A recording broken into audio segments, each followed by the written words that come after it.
Tidak seperti tahun 2024, pada tahun 2025 mendatang, APBD Sumatera Selatan akan alami penurunan 800 miliar rupiah, disebabkan karena dana transfer yang diterima Sumatera Selatan berkurang.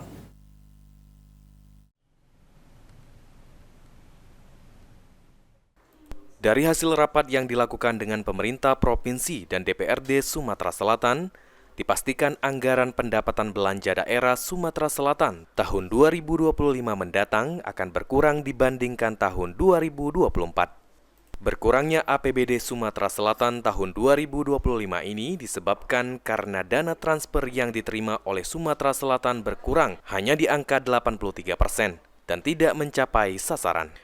Kendati demikian, menurut Ketua DPRD Sumatera Selatan, PAD Sumatera Selatan alami kenaikan sehingga dapat membelanjakan dengan optimal. Dapatkan semuanya itu tidak sesuai dengan target, sehingga APBD kita turun. Namun demikian, saya masih optimis bahwa PAD kita naik, sehingga kita masih bisa membelanjakan dengan optimal. Anita sendiri melihat masih ada beberapa peluang untuk dapat menaikkan pendapatan oleh TAPD Sumatera Selatan. Firman Hidayat, PAL TV.